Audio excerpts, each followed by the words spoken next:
This is Apollo and Athena, a pair of kestrels that are trying to nest here. They've faced battles with buzzards and tawny owls, but thankfully they've got 6 precious eggs safely inside.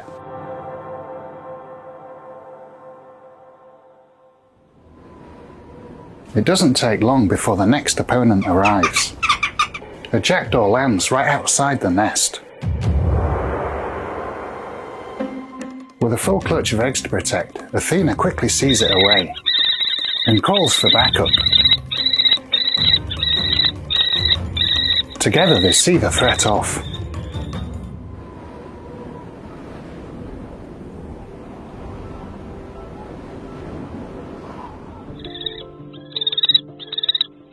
This is their second year together, but Athena's known to be bolshy. Blocking Apollo in and calling at him when he's trying to brood. She seems to want to brood herself, and for him to go out hunting instead.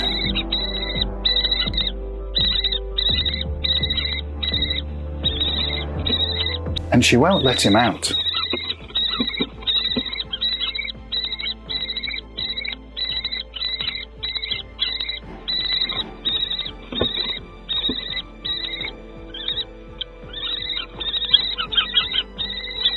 Finally, he squeezes past her, and all is calm.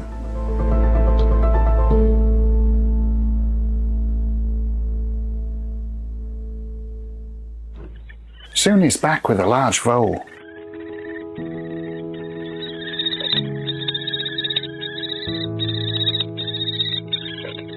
She snatches it from him and eats hungrily. As the night closes in, Athena settles down on a clutch. She'll be incubating his eggs for almost a month. But soon another unwanted visitor is outside. Orion, a male barn owl from a nearby nest, pays a visit. But is seen off swiftly by a protective Athena, who returns to continue incubating.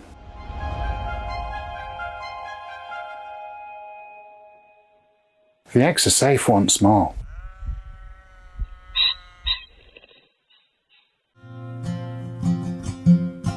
Like barn owls and tawny owls, male kestrels provide food for the female while they're incubating.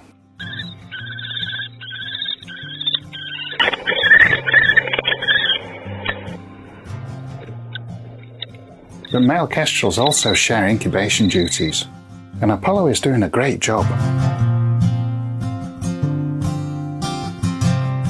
Athena returns with danger hot on her tail. The jackdaws are back. Apollo wastes no time launching a high-speed attack, scaring them off for good.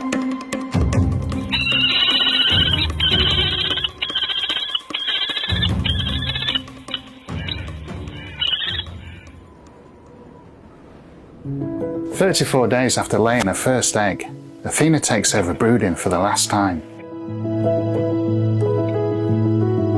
Females always take over when they sense the eggs are going to hatch. So I see this as a great sign.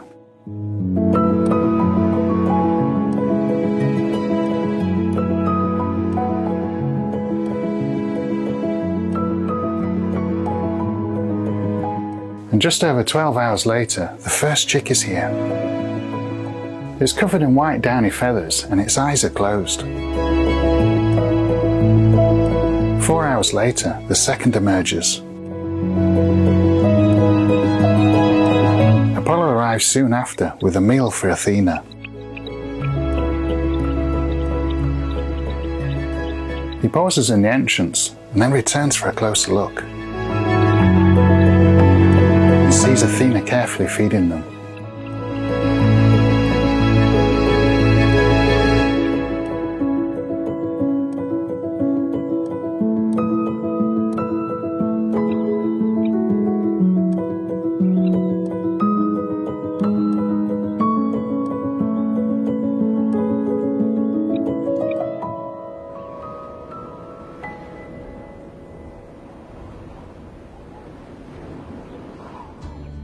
6.5 hours later, 2 more chicks hatch.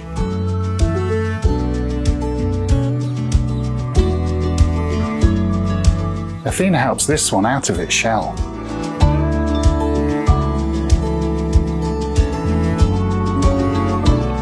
The 2 older chicks' eyes are already open at less than 12 hours old.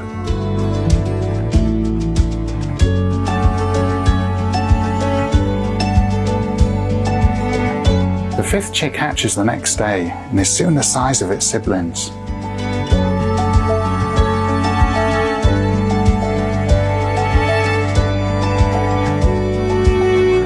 The 6th and final chick hatches 2 days later.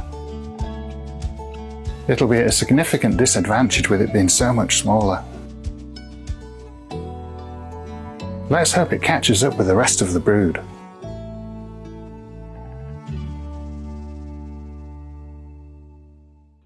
At this stage, female kestrels do all of the brooding and the males do all of the hunting.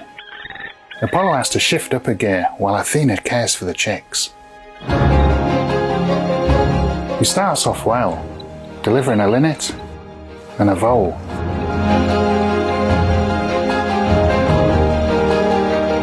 But when he delivers a wood mouse, Athena refuses to take it.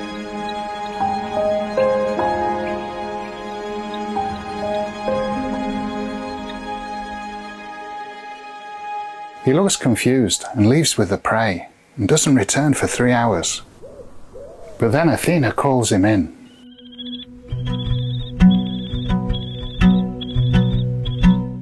And he flies straight in. She seems to be ready for food now.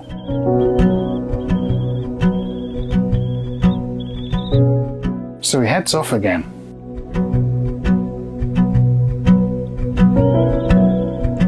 And delivers to a very impatient Athena.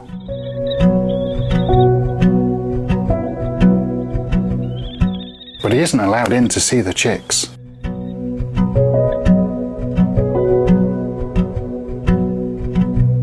Over the next 2 days, he delivers 10 prey items.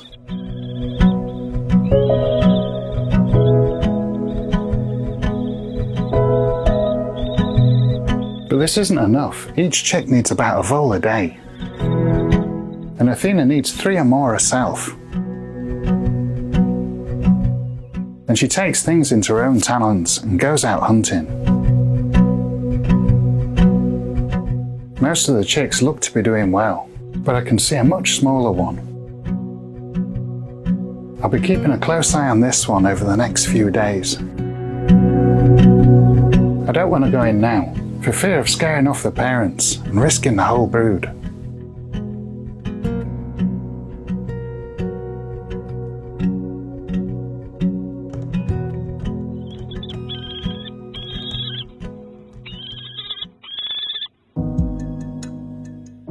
When Athena returns with the worm, it isn't the best sign. It could mean there's not many rodents around. And things don't get much better as she brings in more worms over the next few days.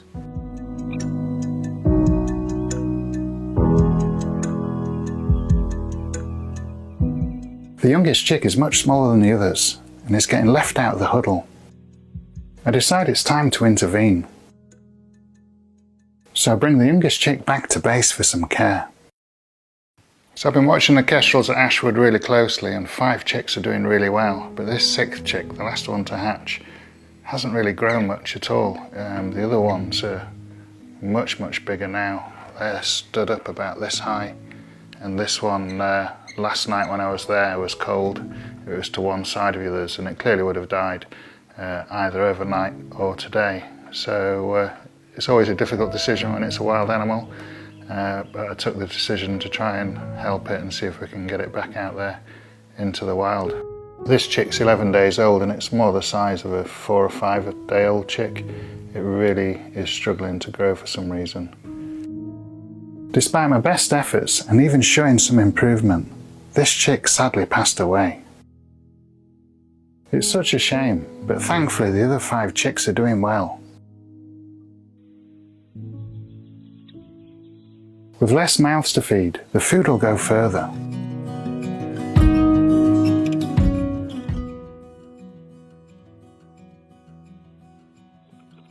Soon deliveries pick up, and I'm confident they'll all fledge successfully.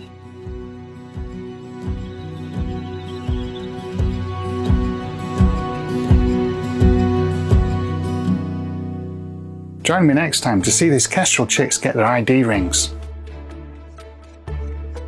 And prepare to take the first look at the world beyond the nest.